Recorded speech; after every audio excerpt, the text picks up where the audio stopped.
डरावनी रातें YouTube channel पर आपका स्वागत है। भूत प्रेत पिशाच और शैतानों की रोमांचक कहानियाँ आपको इस चैनल पर सुनने को मिलती हैं। अगर आपको ऐसी ही वीडियोस देखना पसंद है तो हमारे इस चैनल को सब्सक्राइब करना ना भूलें। तो हेडफोन लगा लें, कमरे की लाइट्स ऑफ कर लें, क्योंकि ये वक्त हो रहा है डरने का।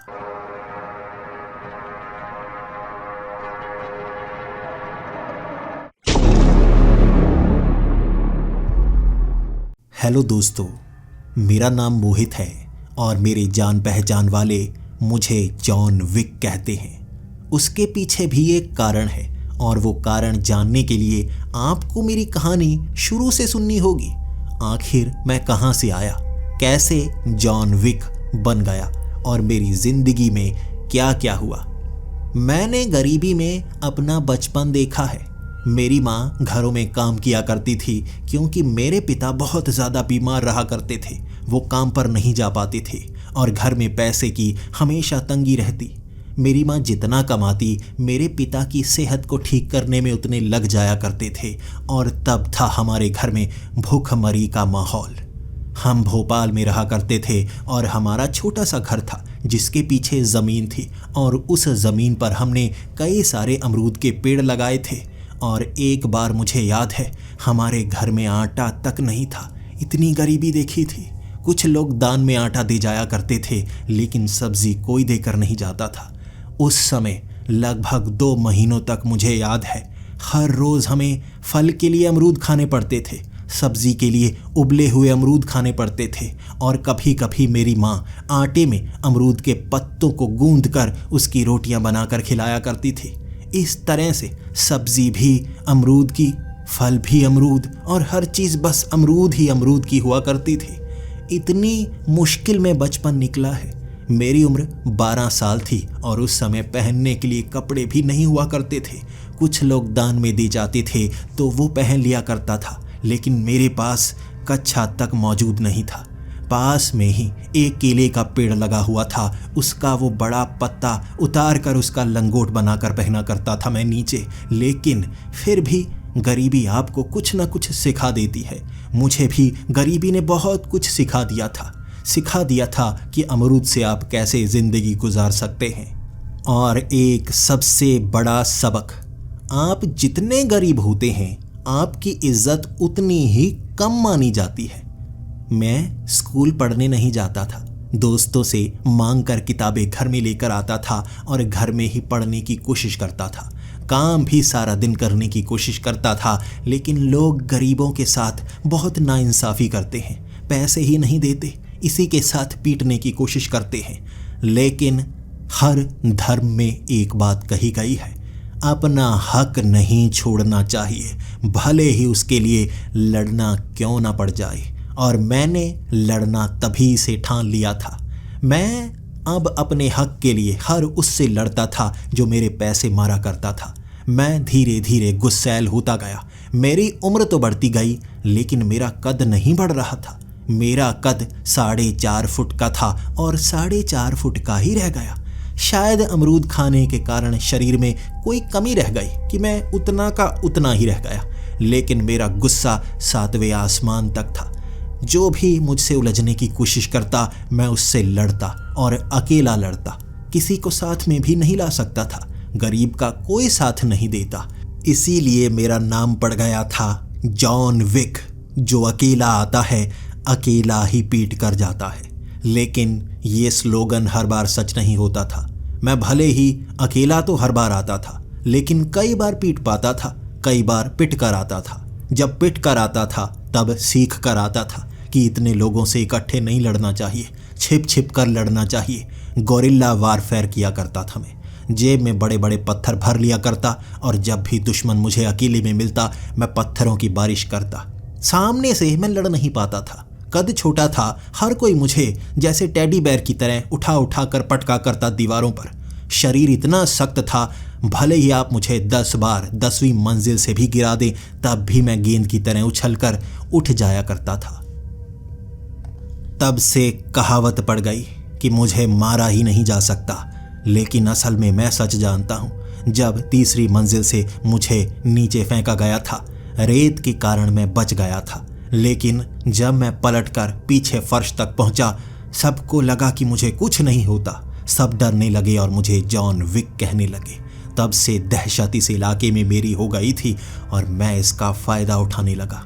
लोगों को डरा डरा कर उनसे कुछ पैसे लेना, यही तो मेरा काम बन गया था। लेकिन मैं कभी किसी का हक नहीं मारता, इसे उधार की तरह समझता।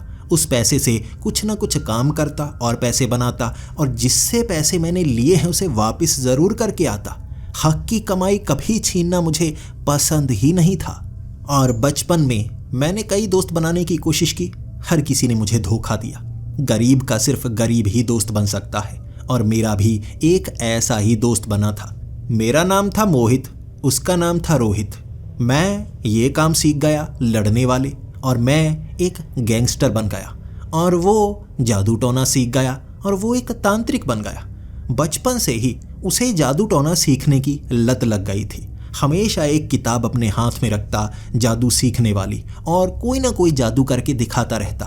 हर कोई ट्रिक होती, लेकिन उसका कहना था एक ना एक दिन वो ऐसे जादू सीखेगा जिससे पूरी की पूरी दुनिया को हिलाकर रख देगा। मैं उसे समझाया करता था, इन चीज़ों में कुछ नहीं रखा, इस किताब में कुछ नहीं रखा, इस किताब में कुछ नहीं रखा। और उसने मुझे वादा किया था 2 साल में वो मुझे बता देगा उस किताब में बहुत कुछ रखा है। मैंने 2 सालों तक उससे बात नहीं की उस किताब के बारे में, वैसे दोस्ती निभाए रखी। 2 साल बाद वो मेरे सामने आया था और कह रहा था, 2 साल पूरे हो गए, तूने एक बात कही थी 2 साल पहले, इस किताब में कुछ नहीं रखा। मुझे लगा आज ये कोई ना कोई जादू करके दिखाएगा, ऐसा जादू कि मेरी आंखें फटी की फटी रह जाएंगी और मुझे बेइज्जत करने की कोशिश करेगा। लेकिन मेरी आंखों में खुशी के आंसू थे। मुझे कर बेइज्जत, मैं खुश हो जाऊंगा, मेरा दोस्त कामयाब हो गया, यही तो मैं चाहता था। लेकिन मेरे सामने आकर उसने वही किताब दिखाई और उसे खोला तो उस किताब के बीच में छेद किए हुए थे और उसमें वो अफीम की छोटी छोटी पैकेट रखकर बेचा करता था। मैंने कहा, ये क्या? उसने कहा, तूने कहा था ना कि इस किताब में कुछ नहीं रखा, देख मैं इसमें अब कुछ रख के लेके आया हूं। मैंने उसको कहा, तू नशा तस्करी करने लगा है? तब वो कहने लगा था कि गरीबी से निकलने का एक ही रास्ता नजर आया है, ये अफीम बेचने का। पहली बार किसी से वो अफीम खरीद कर लेकर आया था और उसे एक कस्टमर को बेचना था। जब वो उस कस्टमर को बेचने गया तब उसे पता चला कि वो एक कांस्टेबल था। तभी उसे पकड़कर उसे बहुत पीटा। 2 दिन तक वो हवालात में रहा, किसी तरह से वहाँ से छूट पाया और फिर मुझे कहने लगा नशे नहीं बेचने चाहिए। मैंने कहा, ये तो पहले कहा था। फिर भी वो धीरे धीरे ऐसी तंत्र विद्याएं सीखता रहा, कर कुछ नहीं पाया। एक दुकान खोल ली जिसमें वो 15 मिनट के समाधान दिया करता और वहाँ लोगों की भीड़ लगनी शुरू हो गई। हमारी दोस्ती की मिसाल दी जाती है। आज भी मुझे जॉन विक द गैंगस्टर कहा जाता है और उसे महान तांत्रिक कहा जाता है। रोहित और मोहित की जोड़ी। इसके बाद मेरे उस दोस्त का ठीक ठाक काम तो चल रहा था। मैं भी छोटे मोटे काम करके पैसे कमा रहा था, लेकिन हमें अमीर होना था। अपनी जिंदगी में दोबारा गरीबी नहीं देखनी थी। तो हमने प्लान बनाया कि हम अपनी गैंग को बड़ा करेंगे। मैं और मेरा दोस्त मिलकर एक गैंग बना चुके थे और सबसे पहला शिकार हमारे मोहल्ले का वो डॉन होने वाला था। उसे हराने के बाद ही अपने मोहल्ले के सबसे बड़े डॉन कहलाए जाते। लेकिन उसका कद 7 फुट था। कहते हैं 5 लोगों को एक हाथ से पटक पटक कर वो मार सकता है और मेरा कद 4.5 फुट। मुकाबला उससे करना होगा और मैं समझ नहीं पा रहा था मुकाबला करूंगा भी तो कैसे करूंगा। और मौका भी आ चुका था। एक आदमी जिसकी ज़मीन पर किसी और ने कब्जा कर रखा था, उसने मुझसे मदद मांगी कि अगर मैं उसकी ज़मीन छुड़वा दूं तो वो मुझे 1 लाख रुपए देगा। लेकिन जिसने कब्जा कर रखा था उसने उस बदमाश को कहा था, वो फिट्टी बदमाश था और फिट्टी बदमाश ने वो केस लिया था। मेरा मुकाबला उस 7 फुट के फिट्टी बदमाश से होता। मैं समझ नहीं पा रहा था वो कब्जा कैसे छुड़वाऊं। वो ज़मीन शहर से बाहर थी, जंगली इलाके में, और उस ज़मीन पर कई टेंट लगा रखे थे फिट्टी बदमाश ने। उसके 5 साथी, और वो वहीं पर सोया करते थे, वहीं पर हगा करते थे, वहीं मूता करते थे, वहीं रहा करते थे और पैसे उस ज़मीन को कब्जाने वाले से लिया करते थे। हमें उन्हें वहाँ से भगाना था और कोई तरीका ढूंढना था। मैंने सोचा गैंग को बड़ा करते हैं, अगर हम 50 लोग हो जाएंगे तो आसानी से ऐसे किसी भी गैंगस्टर को भगा सकते हैं। लेकिन अगले 5 दिनों तक गैंग को बड़ा करने की हर कोशिश करने के बाद हमारी गैंग में हम 2 ही बचे थे, कोई जुड़ नहीं पाया। ऐसा नहीं कि मैंने कोशिश नहीं की थी, मैंने उनके घर में बहुत सारा सामान भिजवाया था जो मैं भिजवा सकता था। अमरूद से भरी हुई बाल्टियाँ मैं हर किसी के घर में भिजवा रहा था कि ये सामान जिंदगी भर मिलता रहेगा, गैंग को ज्वाइन कर लो। लेकिन पता नहीं क्यों हर किसी ने गालियाँ निकाल कर वो बाल्टियाँ बाहर फेंक दी। उसके बाद हमारी गैंग बड़ी नहीं हो पाई और मेरे तांत्रिक दोस्त ने कहा था कि उसकी शक्तियाँ और मेरा जिगरा, हम इस गैंग को खुद ही बनाएंगे, किसी को नहीं जोड़ेंगे और हम जीत कर रहेंगे। मैं जॉन विक, उसने मुझे इतनी बार बहकाया, इतना भारी भारी बातों को सुनाया कि मेरे अंदर हिम्मत जाग गई और उस ज़मीन को छुड़वाने के लिए अपने दोस्त के साथ मैं सीधा पहुंच गया उस ज़मीन पर। रात के 8 बजे मैं एक बड़ा लोहे का डंडा लेकर आया था। मैंने सोचा कि अगर फिट्टी बदमाश से मुकाबला हुआ, डंडा मार मार कर उसे पीटूंगा। भले ही वो इतना बड़ा है, लेकिन लोहे के डंडे से तो डरेगा ही। आज हमने वहां जाकर देखा कि वहां कुल 10 लोग थे। उसने और भर्ती कर लिए थे जब से उसे पता लगा कि इस ज़मीन को छुड़वाया भी जा सकता है। मेरी टांगें कांप रही थी, लेकिन मेरा दोस्त रोहित, वो कई चीज़ें लेकर आया था। माथे पर उसने काले रंग की राख मली हुई थी, लाल रंग के कपड़े पहने हुए थे, हाथ में एक खोपड़ी असली इंसान की, और अब अपनी सारी तंत्र विद्याओं का इस्तेमाल करके वो भगाने वाला था फिट्टी बदमाश को। और मैं खुद देख रहा आखिर वो ये सब कैसे करेगा। मैं बिल्कुल उसके पीछे खड़ा हो गया और उसे कहने लगा, जा तू आगे जा, तू शक्तियाँ दिखा, भगा दे इन सबको, मार दे, जला दे, खत्म कर दे। और उसने ऐसा ही करने की कोशिश की। जैसे ही वो फिट्टी बदमाश के सामने गया, उसने गालियाँ निकालनी शुरू कर दी। वो कहने लगा, इस ज़मीन को छोड़ दो, ये ज़मीन का मालिक हमें केस दे चुका है, अब तुम्हें यहाँ से भागना होगा, वरना मैं ऐसे श्राप दूंगा, ऐसी डायनों को, ऐसी चुड़ैलों को बुलाऊंगा कि तुम यहीं पर मारे जाओगे, कब्र बन जाएगी तुम्हारी। और फिट्टी बदमाश ने जवाब दिया था एक चमाट मार के। मेरा दोस्त उड़ता हुआ मेरे पैरों में आकर गिरा था और कह रहा था उसने शक्तियों का इस्तेमाल करने ही नहीं दिया। फिर मेरा दोस्त गया था अपनी शक्तियाँ दिखाने के लिए। उसने हाथ में राख पकड़कर हर किसी के माथे पर मारी। मुझे लगा सभी बेहोश हो जाएंगे, लेकिन उसमें मिर्ची डाली हुई थी। हर किसी की आंखों में मिर्ची पड़ती गई, वो चीखने लगे। फिट्टी बदमाश का कद इतना ऊंचा था कि वो राख इतनी ऊपर फैला ही नहीं पाया और उसे सर से पकड़कर पास वाले तालाब में उसने फेंक दिया। फिर बारी आई मेरी। वो कहने लगा, तू छोटे, तू सबको परेशान करके रखता है। मैंने कहा, मैं तुझे हराऊंगा, बहुत ज़्यादा पीटूंगा, तेरे टुकड़े टुकड़े कर दूंगा। और उसने कहा था, टुकड़े तो तेरे मैं भी कर सकता हूँ, लेकिन तू पहले ही एक छोटे टुकड़े के समान है, इससे छोटे क्या करूँ। मुझे बेइज्जती महसूस हुई। मैंने छलांग लगाई उसकी गाल पर चमाट लगाने के लिए, लेकिन घुटने से ऊपर चमाट नहीं मार पाया। मेरा वो दोस्त तालाब से तो बाहर आ गया था, लेकिन उन साथियों ने फिट्टी बदमाश के उसे इतना पीटा कि बेहोश कर दिया। फिर सभी मेरे पीछे थे और मुझे लगा इतने लोगों से अकेला मुकाबला नहीं कर सकता, भागना सही होगा। वो सभी के सभी मेरे पीछे, मैं अकेला आगे। मेरे कद का मुझे कोई फायदा नहीं हो रहा था। छोटी छोटी जगह से मैं निकलता, लेकिन वो बीच बीच में मुझे पकड़ लेते, कभी सर पर मुक्के तो कभी पीठ पर। कद छोटा होने का एक फ़ायदा है, आपका शरीर गठीला होता है, लेकिन गठीले शरीर में भी दर्द होता है। वो मुझे उठा उठा कर गेंद की तरह पटक रहे थे। फिर मुझे लगा आज ये मुझे मार देंगे। जॉन विक कैसे मरेगा किसी ने नहीं सोचा होगा। और तब मेरी आंखों में अंगार आ गया। जब मेरी आंखों में अंगार आया तो मैंने और तेज़ भागना शुरू कर दिया। मुझे लगा मैं मरना नहीं चाहता, मैं और तेज़ भागा। वो चारों तरफ से मुझे घेर चुके थे। फिर शहर वाला वो नाला आया और मैं जानता था वो नाले में छलांग नहीं लगा सकती। मेरी कौन सा इज्जत है, मैं तो छलांग लगा दूंगा। मैंने उस गंदे नाले में छलांग लगा दी और वो फिट्टी बदमाश मुझे जान से मारना चाहता था, उसने भी नाले में छलांग लगा दी। मुझे लगा अब मैं गया, अगर उसने मुझे पकड़ा तो डुबो डुबो कर मार देगा। सभी बाहर खड़े देख रहे थे और मैं उस गंदे नाले के बीच में निकला जा रहा। हर चीज़ होंठों पर लग रही, आंखों में लग रही, साफ करता करता मैं तैर रहा। फिट्टी बदमाश मेरे पीछे पीछे। 7 फुट का वो दानव मेरे पीछे था, लेकिन एक छोटी सी पाइप जो गंदे नाले के बीच में थी, मैं बीच से निकल गया दूसरी तरफ। फिट्टी बदमाश इतना बड़ा आधा फंस गया और उसके बाद मैं पीठ पर बैठा और वो पाइप के समेत उस गंदे नाले के बीच में चला गया।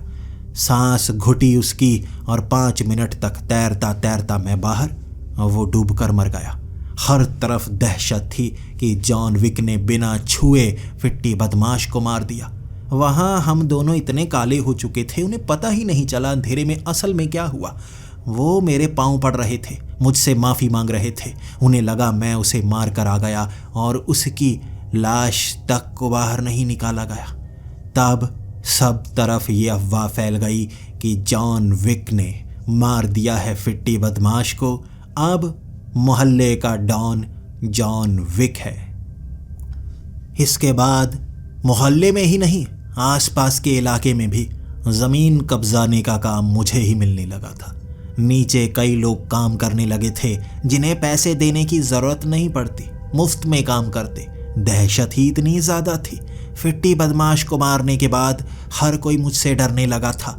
और उसके बाद जब आप बड़े गैंगस्टर बनने लगते हैं तो और बड़े गैंगस्टरों से झगड़े होने लगते हैं, मुझे तब पता चला था। और इस चीज़ ने मुझे और महान बना दिया था। मुझे एक होटल में मारने वाले 30 लोग आए थे। वो पूरा का पूरा होटल जल गया था, हर कोई मारा गया था। सिर्फ मैं था जो वहाँ से बचकर निकला था। कहानियाँ सुनाई जाती हैं, कहानियाँ कि मैंने सबको एनिमल मूवी की तरह मारा, लेकिन असली सच्चाई मैं जानता हूँ, किसी को बताना मत। वो होटल में जो पाइपलाइन थी, मैं वहाँ छिप गया। उसके बाद वो मुझे ढूंढते रहे। पाइपलाइन में मैं छिपा हूँ, उन्हें पता लग गया। उन्होंने होटल में आग लगा दी और कुंडी भी अंदर से बंद कर दी। वो खुद जल गए, मैं पाइपलाइन के सहारे बाहर निकल आया। मैं बचा था, सभी मारे गए। किसी को ये समझ ही नहीं आई मैं कैसे बच गया। सबूत खत्म हो गए थे और मैं सबको बता चुका था कि मैंने सबको मार दिया। हर कोई डरता था, अब मुझे मारने के लिए किसी में हिम्मत नहीं थी। लेकिन फिर भी कई बड़े बड़े गैंगस्टर, कई किलर्स सुपारी ले रहे थे मेरे लिए।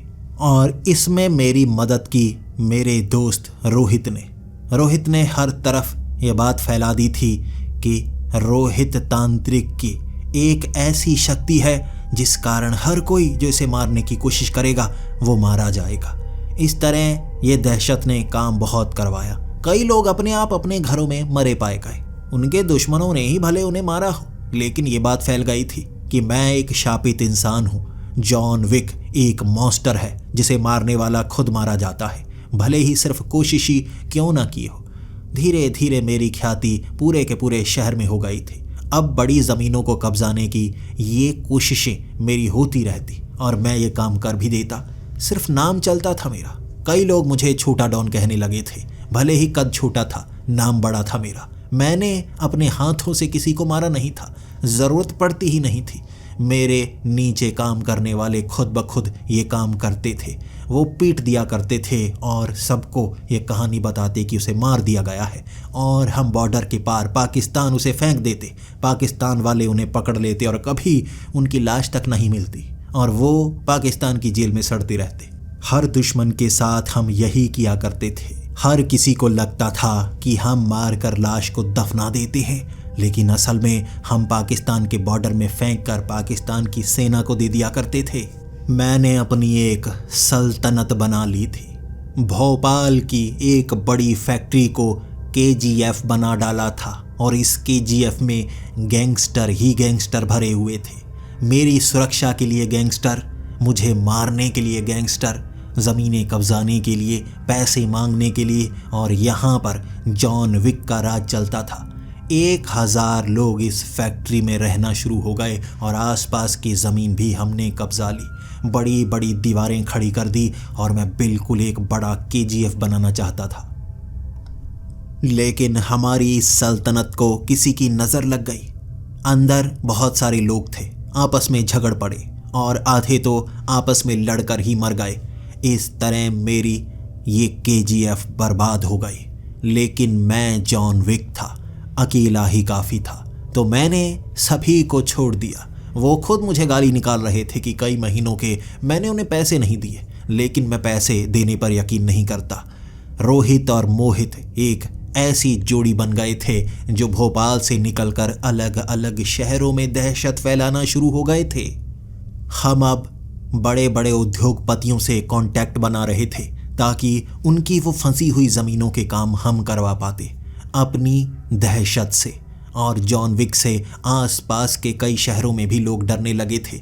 एक ऐसे ही उद्योगपति ने हमें एक ऐसा अजीब काम दिया जिसे करने के लिए लोगों की संख्या ज़्यादा चाहिए थी और हमारे पास कोई नहीं था। मैं और मेरा दोस्त, हम दोनों उस ज़मीन पर कब्जा करने के लिए जब उस गांव में पहुंचे, हमें लगा था पूरे गांव को जलाना होगा, लोगों को डराना होगा। लेकिन उस गांव में रहने वाला कोई नहीं था, खाली उजड़ा हुआ गांव। अब उस गांव में फैक्ट्री लगने वाली थी, तो हमने सोचा यहाँ तो कोई रहता ही नहीं, इसे तो आसानी से कब्जाया जा सकता है। उस उद्योगपति ने भी हमें 5 लाख देने का वादा किया था अगर हमने उस ज़मीन पर कब्जा कर लिया, वहाँ पर लोगों के रहने का इंतज़ाम कर दिया तो हमारा काम पूरा। हम दोपहर के 3 बजे उस गांव में पहुँचे थे। ज़मीन हमने पहचान ली थी, वो बड़ी ज़मीन थी, आसपास बड़े बड़े पिलर लगे हुए थे, ईंटें रखी हुई थी, बजरी रेत रखा गया था, लेकिन काम शुरू नहीं हुआ था। हमें लगा कुछ लोग आते होंगे, यहाँ परेशान करते होंगे। शाम तक हम बैठे रहे, वहाँ हमें कोई नज़र ही नहीं आया। जैसे ही अंधेरा हुआ, मेरे दोस्त रोहित ने कहा था, यहाँ कोई और गड़बड़ लगती है, मुझे आभास हो रहा है, आसपास शक्तियाँ आ रही हैं। उसने ये कहा था और आसपास से आवाज़ें आना शुरू हो गई। ऐसा लगने लगा था जैसे ये काली शक्तियाँ हमें घेर रही हैं और हम भी लड़ने को तैयार थे। काली शक्तियों से हथियारों से नहीं लड़ा जाता, बल्कि तंत्र विद्या से लड़ा जाता है। मुझे एक सफ़ेद रंग के घेरे के अंदर बिठा दिया था अब मेरे दोस्त ने, और वो तंत्र विद्या का इस्तेमाल करता गया और उसने कहा, उतार कपड़े, हमें सारे कपड़े उतारने होंगे। ऐसी काली शक्तियों से बचने का तरीका यही किताब में बताया गया था। मैंने कहा, तूने सच में सही से पढ़ा था? उसने कहा, हाँ। हमने सारे कपड़े उतार दिए। मेरे पास वो केले के पत्तों वाला कच्छा था जो मैंने पहन रखा था, और मेरे दोस्त ने तो वो भी नहीं पहना। हम इसी तरह सफ़ेद रंग के उस निशान के बीच बैठ गए। आसपास से आ रही वो आवाज़ें हमें बता रही थी कुछ ना कुछ तो है। और जैसे ही मेरे दोस्त ने वो आटा जो हाथ में गूंथा ज़मीन पर फेंका, उसने कहा, इससे शक्तियाँ बाहर निकलती हैं। वो शक्तियाँ बाहर निकली थी। वो कुत्तों का झुंड था जो आसपास हमें घेर रहा था, और हम बिना कपड़ों के भागे उस गांव में। कुत्ते हमारे पीछे कभी हमारी टांग को काट रहे, कभी हमारे पिछवाड़े को काट रहे। हमें समझ नहीं आ रहा था बचे तो बचे कैसे। घरों की दीवारों पर चढ़कर हम बचे थे। तब हमें लगा यहाँ तो कुत्तों के झुंड है जो लोगों को काम करने नहीं देते। लेकिन ऊपर से पत्थर मार मार कर वो 10 कुत्तों को हमने इतना भगाया कि वो गाँव छोड़कर चले गए। हमें लगा कुत्तों को हमने भगा दिया है, अब हमें कपड़े पहन लेने चाहिए। उसके बाद दोबारा हम उस ज़मीन पर गए, कपड़े पहने, और आसपास से आ रही आवाज़ें, और मुझे लगा इस बार कुत्ते होंगे। इसे तो मैं बताता हूँ। हमने वहाँ पड़े डंडे उठा लिए थे और मेरे दोस्त ने भी वो डंडे उठाए। जैसे ही हम उस अंधेरे में उसे मारने के लिए गए, वहाँ एक काले रंग की चुड़ैल थी जो मेरे दोस्त पर चिपक गई। मेरा दोस्त होश में ही नहीं था और ज़मीन पर लेटा तड़प रहा। वो उसकी छाती पर बैठ गई और उसकी छाती पर मूंग तल रही थी। ये कहावत वाले मूंग नहीं तल रही थी, असली मूंग तल रही थी। जब मेरा दोस्त बड़ी मुश्किल से उस चुड़ैल से बचकर आया और कहने लगा, मेरी छाती जल रही है।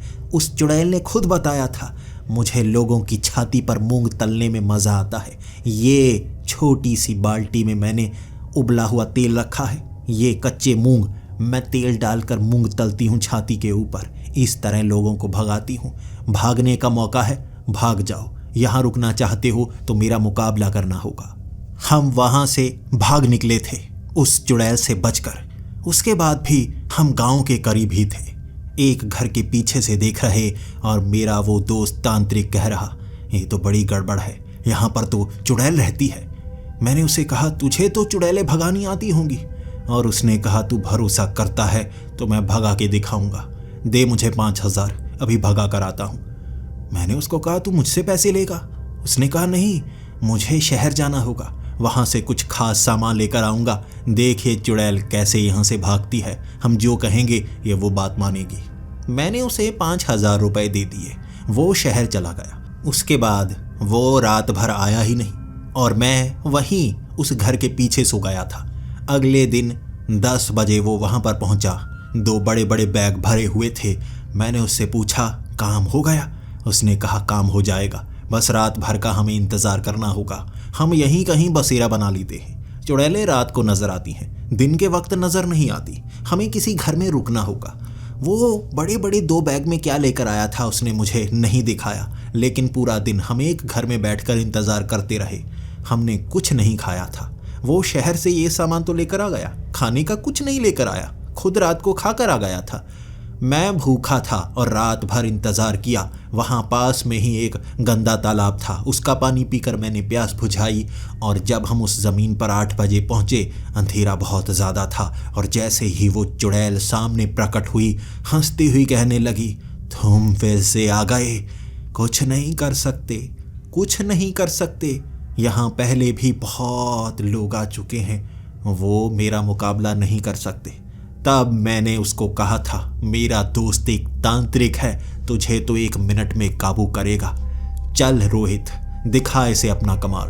रोहित ने वो बैग खोले और सामने फेंक कर कहने लगा, ये ले 5,000 की शॉपिंग, इसमें लड़कियों के कपड़े हैं, पहन ले और भाग जा यहाँ से, मैं तेरे लिए शॉपिंग करके लेके आया हूँ।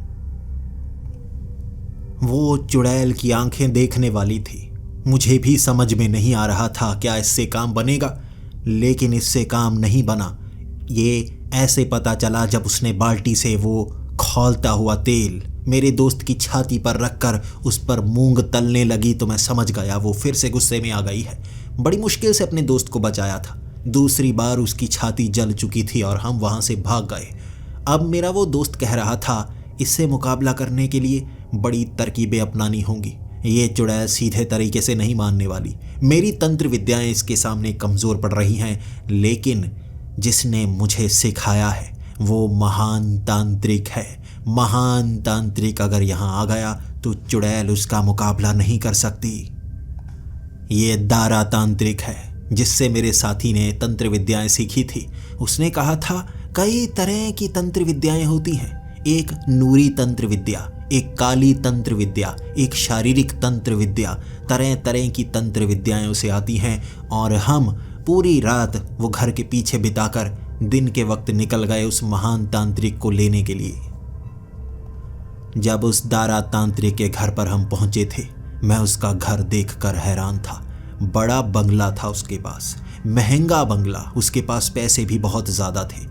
हम इतनी बदमाशी दिखाते रहे, इतनी गैंग्स चलाई, लेकिन पैसे हमने जोड़े नहीं, सब लूट कर ले गए वो लोग जो हमने रखे हुए थे। लेकिन दारा तांत्रिक के पास बहुत पैसा था, बहुत भीड़ लगती थी। जैसे ही रोहित ने उसको कहा कि आप मेरी मदद कीजिए, वहाँ एक चुड़ैल हमें परेशान कर रही है, दारा तांत्रिक जैसे मेरे दोस्त को बहुत अच्छा शिष्य मानता था, इसीलिए सबसे पहले उसकी पीठ पर मुक्का मारने लगा। जैसे 2 दोस्त मिलते हैं ना, बिल्कुल वैसे मार रहा था। धीरे धीरे उसने ज़ोर से मुक्के मारने शुरू कर दिए। मुझे लगा दोनों में प्यार होगा। जब मेरा दोस्त कराहने लगा था कि बचा मुझे, बचा मुझे लगा वो तो पीट रहा है। मैं बचाने लगा, तब मैं पूछ रहा था क्या हुआ।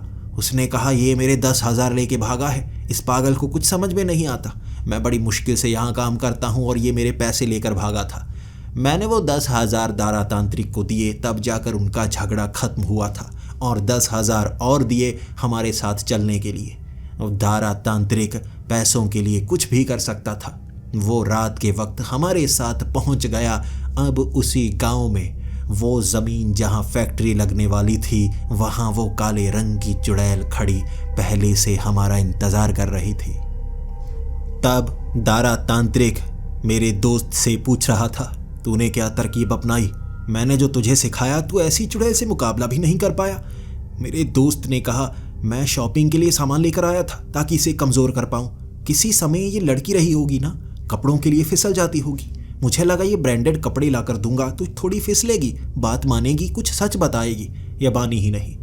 तब दारा तांत्रिक ने मेरे दोस्त के पीठ पर 5-6 बार मुक्के मारे थे। एक बार पोहनी मारी थी, जिस कारण मेरा दोस्त नीचे लिपट लिपट कर रो रहा था।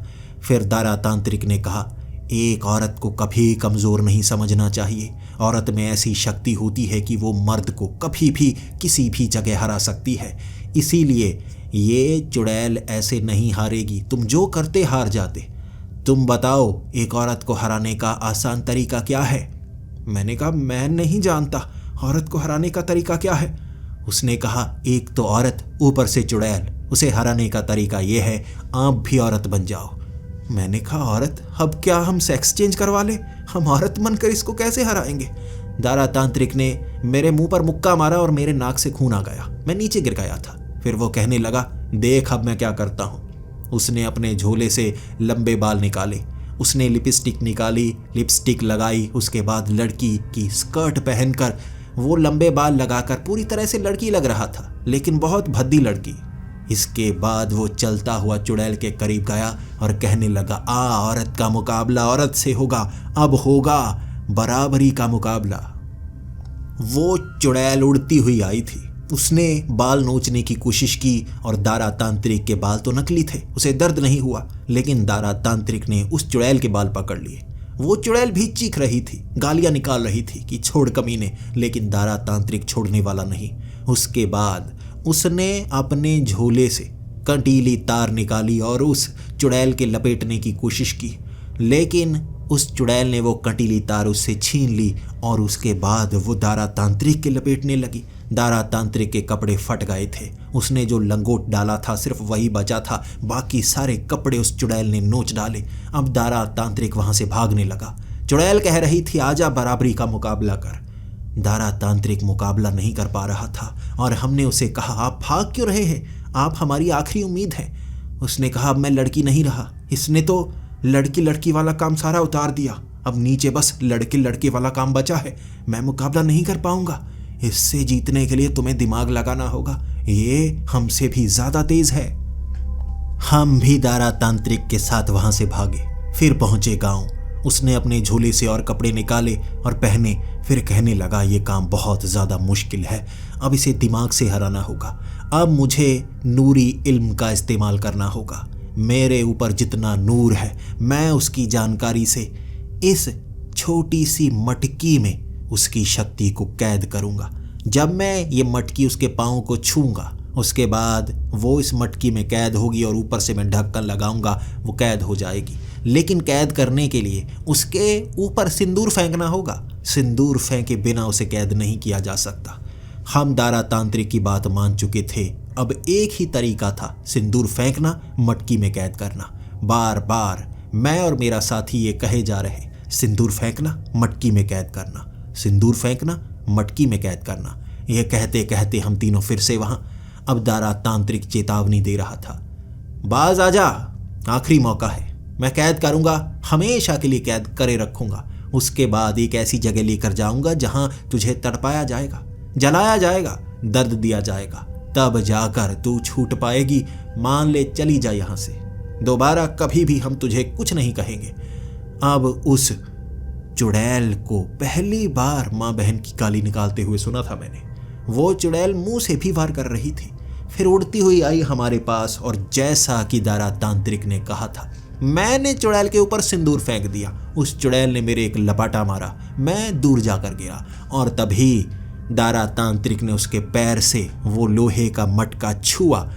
कुछ नहीं हुआ, लेकिन उस चुड़ैल ने जो नोचा दारा तांत्रिक को, वो लोहे का मटका पकड़ पकड़ कर उसके सर पर मारा और उसे टेढ़ा कर दिया। दारा तांत्रिक का सर भी टेढ़ा हो गया था, एक आंख सूज गई थी। लेकिन हम वहां से भागे नहीं। भले ही पिटे बहुत, लेकिन भागे नहीं। उसने खुद पीट पीट कर हमें दूर फेंका। हम नहीं भागे, हम कमजोर नहीं थे।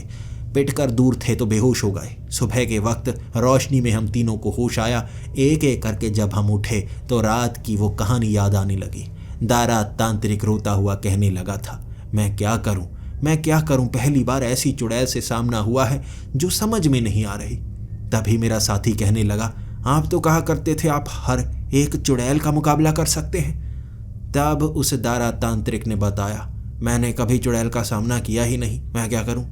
लोगों का मानना था ये सब झूठ होता है, इसीलिए मैं झूठी कहानियों पर यकीन करके झूठी चुड़ैलें बना बना उसे कैद किया करता था। तभी तो इतना बड़ा मकान बना लिया। लोग तो बेवकूफ़ हैं, वो तो भूतों की बात सुनकर आ जाते हैं। ये तो असली चुड़ैल है, किताब में जो जो पढ़ा था वो तो काम नहीं आ रहा। ये तो बिल्कुल कैद नहीं हो सकती, मेरे पास कोई रास्ता नहीं है, अब तुम्हें वो काम खुद करना होगा। मैंने कहा 10,000 तो दे दे। उसने कहा इतनी चोट खाई है, पैसे वापस नहीं मिलेंगे, रिफंड सिस्टम नहीं है। दारा तांत्रिक भाग चुका था, लेकिन जाते जाते 2-3 बार वो बड़े बड़े पत्थर उसके सर पर मैंने भी मारे थे। पैसे तो पूरे करने ही थे ना। फिर मैंने और मेरे साथी ने तरकीब लगाई, आग से कोई नहीं बच सकता। जब किसी लाश को जलाया जाता है तो उसका अंतिम संस्कार हो जाता है, चुड़ैल को भी जला देंगे। हमने 2 बड़े बड़े कैन पेट्रोल से भरवा लिए, हाथ में लाइटर लिए। अब हम सीधा उसे धमकी देने रात के 8 बजे पहुंच गए। ओ चुड़ैल बाहर निकल, आज तेरे अंतिम संस्कार का समय आ गया है। उड़ती हुई वो चुड़ैल आई और सामने आकर हंसने लगी। इतना नुकसान सहने के बाद भी आ गए, क्या हुआ, अब कोई तोहफा लेकर आए हो? कोई शॉपिंग वाला तोहफा या सिंदूर मटकी? किस तरीके से मुझे मारने की कोशिश करोगे? मेरा दोस्त उसके पीछे चला गया, मैं उसके सामने। मैंने भी पेट्रोल उसके ऊपर फेंका, वो हिली नहीं, जैसे उसे पता लग गया कि वो मरने वाली हो। मुस्कुरा रही थी लेकिन हिली नहीं। हम दोनों ने पेट्रोल चारों तरफ बिछा दिया। जैसे ही मैंने लाइटर जलाया, चुड़ैल को तो आग लगी नहीं, वो तो हवा में उड़ गई, लेकिन पेट्रोल भाप बनता है जो आसपास फैलता है। मैं और रोहित दोनों को आग लग गई थी, हमारे कपड़े जल चुके थे और हम भाग रहे। आसपास आग बुझाने वाली कोई चीज नहीं थी। आगे वाले तालाब में हम दोनों ने छलांग लगाई, तब जाकर बच पाए थे। हम आगे पीछे से जल चुके थे, लेकिन चेहरा खराब नहीं हुआ था, अंदर से ही जले थे। वहां उस जमीन पर धू धू करती आग जल रही। जो सूखी लकड़ियां पड़ी थी वो जल चुकी थी। जो बड़े बड़े दरवाजे रखे गए थे फैक्ट्री के, हर चीज़ को आग लग चुकी थी। हमने भारी नुकसान कर दिया था, लेकिन शायद वो चुड़ैल भी धू धू करके जल रही होगी। फिर से हम उस तालाब से निकले थे और जब 4 घंटों में वो आग बुझी, हम वहाँ पहुँचे और बीच में वो चुड़ैल मुस्कुराती हुई। अब और क्या करोगे? कोशिश हो गई तो चले जाओ, मरना चाहते हो तो आओ, इस बार जिंदा नहीं छोड़ूंगी, नोचूंगी नहीं, मार डालूंगी। हम अब उस चुड़ैल को कह रहे थे कि तुम्हें अगर यहाँ से जाना है तो बताओ क्या चाहिए, तुम जो मांगोगी तुम्हें मिल जाएगा, ये ज़मीन छोड़ दो, यहाँ फैक्ट्री लगनी है। उस चुड़ैल का कहना था, नहीं, ये शापित ज़मीन है और मैं खास कारण से यहाँ जुड़ी हुई हूँ। इसके मालिक ने हमें पुश्तैनी तौर पर तंग किया है, इसीलिए मैं माफ़ी की उम्मीद करती हूँ। वो माफ़ी मांगने आता नहीं तो मैं यहाँ कुछ होने नहीं दूंगी। अब मैं अपने साथी को देख रहा था कि वो इतना अमीर आदमी है, सिर्फ माफ़ी मांगने से काम चल जाएगा तो वो इतने पैसे क्यों झोंक रहा है। हमने उस चुड़ैल से वादा किया कि हम उसे यहाँ पर लेकर आएंगे। अगर वो तुमसे माफ़ी मांगेगा, क्या तुम ज़मीन को छोड़ दोगी? उसने कहा, मैं इस ज़मीन को छोड़ दूंगी और हमेशा के लिए यहाँ से चली जाऊंगी। तुम उसे लेकर यहाँ आ जाओ, मैं वादा करती हूँ। अब उसने वादा किया था और काम बहुत ज़्यादा आसान हो गया। हम इसी तरह सीधा उस उद्योगपति के पास पहुँच गए और उसे उसके घर में हम बताने के लिए पहुँचे और उसने पार्टी रख दी।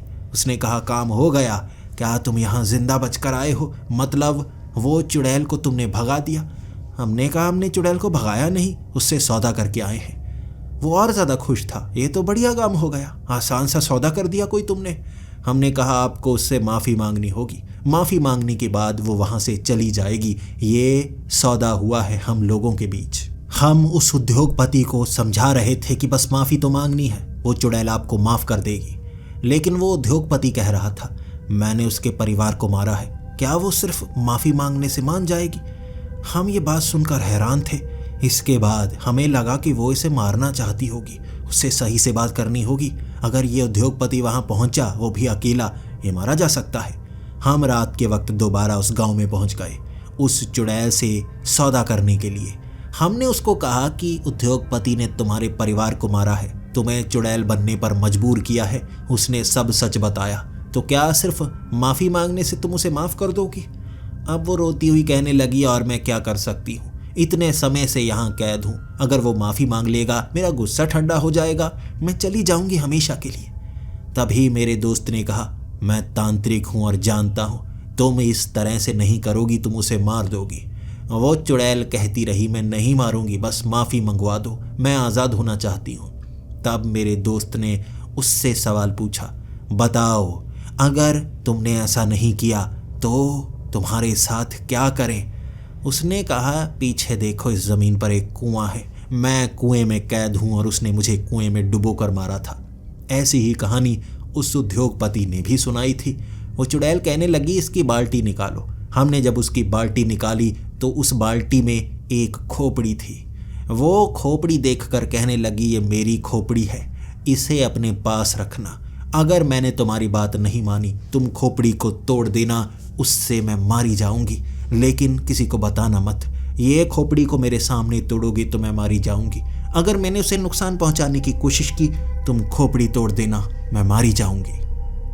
मुझे तुम दोनों बहुत शरीफ लगते हो, तुम मेरी बात मानोगे, उसे यहाँ लेकर आओगे, वो माफ़ी मांगेगा, तुम मुझे मारोगे नहीं, मुझे जाने का मौका दोगे और इस खोपड़ी को दोबारा इस कुएं में फेंक दोगे। ये ज़मीन पर जो बनाना है बनाते जाना, मैं तो आज़ाद हो जाऊंगी।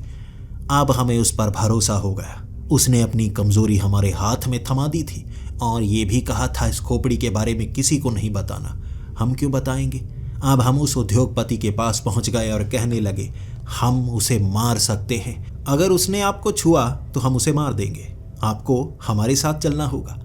वो उद्योगपति मान नहीं रहा था, लेकिन 100 से ज़्यादा बॉडीगार्ड लेकर वो उसी ज़मीन पर पहुंच गया था। अब वो उस ज़मीन पर था और वो चुड़ैल सामने से, तुम्हें माफ़ी मांगनी होगी और अकेले में मांगनी होगी, अपनी शर्मिंदगी जाहिर करनी होगी।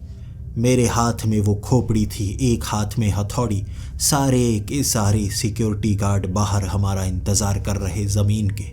वो अपने मालिक को कुछ होने नहीं देना चाहते थे, लेकिन हमने उन्हें भरोसा दिया था कि हम यहाँ हैं, हम बहुत शक्तिशाली हैं, सौदा करते हैं चुड़ैलों के साथ। जैसे ही वो उद्योगपति उस चुड़ैल के पास गया, उस चुड़ैल ने अपने नाखून उसकी गर्दन में गड़ा दिए और ये देखते ही हमें लगा ये तो मारने पर उतारू हो गई, माफ़ी मांगने का तो मौका ही नहीं मिला। जल्दी से मैंने हथौड़ी से वो खोपड़ी को तोड़ने के लिए जब ज़ोर से वार किया, वो टूट गई खोपड़ी, कई हिस्से हो गए। और चुड़ैल सामने से हंसकर, तुम जैसे बेवकूफ़ी ये काम करवा सकते थे, वरना कोई तो मानने को तैयार ही नहीं था। बड़ी मुश्किल से यहाँ लेकर आए हो तुम, अब ये मेरा शिकार है। अपने नाखूनों से उसने उस उद्योगपति का सर धड़ से अलग कर दिया और हम उस हथौड़ी को उस खोपड़ी के हिस्से पर मार मार कर चूर्ण बनाए जा रहे थे। वो उसे मार चुकी थी, चारों तरफ खून, और वो कह रही, मैं आज़ाद हूँ, अब मैं आज़ाद हूँ, हमारा बदला पूरा हुआ, हमारा बदला पूरा हुआ। ये कहकर वो वहाँ से गायब हो गई और उस ज़मीन से उस चुड़ैल का कब्ज़ा छुड़ा दिया था हमने। भले ही जिसने हमें वो काम दिया वो मारा जा चुका था।